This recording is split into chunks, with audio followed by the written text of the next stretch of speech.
بسم الله الرحمن الرحيم.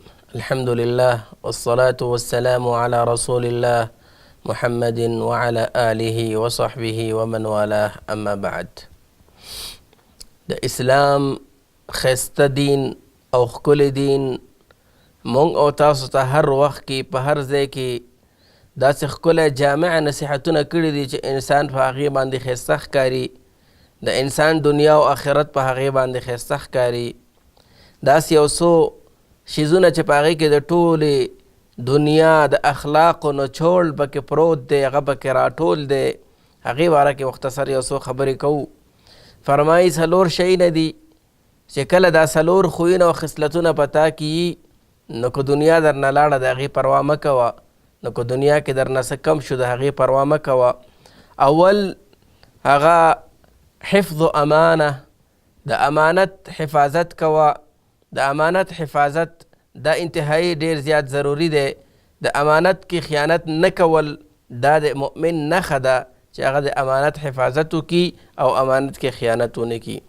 همدغه رنګه بل شي چې په هغې باندې دنیا او آخرت ښایسته کېږي هغه رښتیا خبره ده، صداقت دی، په خبرو کې صدق ښکاره کول دي او ښکاره خبره کول دي، د دروغو نه ځان مکمل ساتل دي.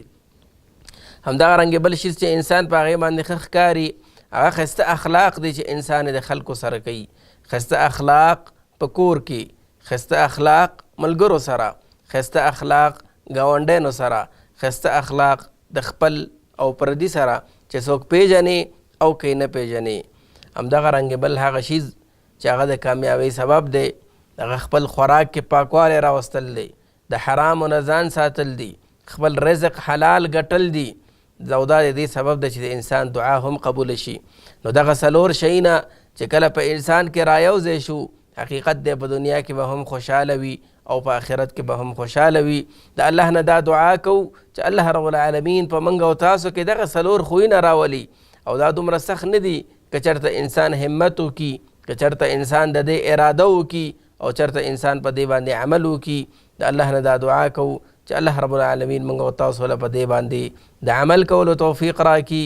وصلی الله علی النبي محمد وعلى آله وصحبه أجمعين.